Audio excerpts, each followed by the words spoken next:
A BNCC foi baseada nos parâmetros, então hoje nós temos a aplicação do construtivismo. Quando a gente olha para o PISA é uma avaliação internacional, né? Da educação, da aprendizagem. Então, eles avaliam crianças, adolescentes de 15 a 16 anos, quanto a aprendizagens básicas de matemática, ciências e português, tá? Interpretação de texto. E aí, o que acontece? Quando nós olhamos para o PISA em 2018, alguns especialistas olharam para os resultados e saíram até, se vocês procurarem na internet, vocês encontram uma reportagem. Na verdade, essa reportagem ela foi publicada em várias páginas, é a mesma reportagem, né? Muda uma coisinha ou outra, se muda. E nessa reportagem está dizendo que as crianças brasileiras, elas precisariam de 260 anos de desenvolvimento na leitura para que elas alcançassem fluência leitora de primeiro mundo, de países de primeiro mundo. Tá? Em comparação a um aluno dessa idade, da faixa dos 15 anos para cima, o Brasil estaria 260 anos atrasado. Gente, escutem isso, vocês prestaram atenção? Quando os índices internacionais do PISA, que é uma avaliação objetiva, então não tem critério ideológico, né? O mundo inteiro avalia isso.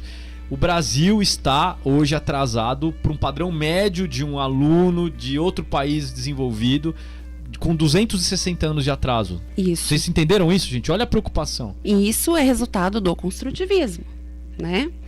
E aí, na última edição do PISA, porque teve a pandemia, não foi feito no ano que deveria, enfim, teve um atraso.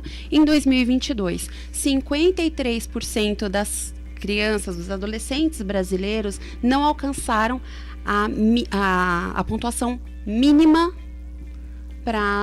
de fluência leitora. Tá? Em matemática foram 75% das crianças, dos adolescentes, que não alcançaram bons resultados. Tá? E quando a gente fala em bons resultados, a gente está falando de uma conta de soma e subtração de 2 dígitos. Tá? Então, o que acontece? Quando a gente olha para isso, a gente fala assim, opa, peraí, tem alguma coisa errada. O que é? Eu estou aplicando o construtivismo dentro de sala de aula. Os meus professores hoje que atuam em sala de aula, eles aprendem isso na universidade. Então, a formação deles tem isso como base, tá? Então, a gente precisa rever, na verdade, como precisa ser feita essa formação inicial do professor. Quando eu fiz, e aí eu vou trazer uma questão pessoal minha, quando eu fiz pedagogia, a minha primeira formação é pedagogia.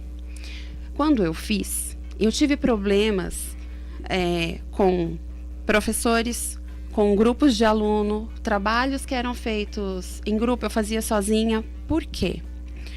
Porque eles não só defendiam tudo isso, e eu olhava, gente, mas tem alguma coisa errada, a gente precisa fazer algo diferente. Naquela época eu já via isso, né?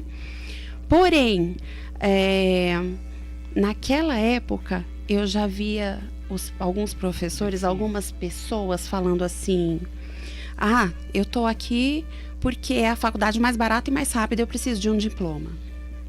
Então hoje é muito comum a gente pegar professor que não gosta do que faz, mas tá ali por conveniência, passou no concurso público, tá lá. Aí eu não preciso sair, eu tenho estabilidade, né? E fica por ali.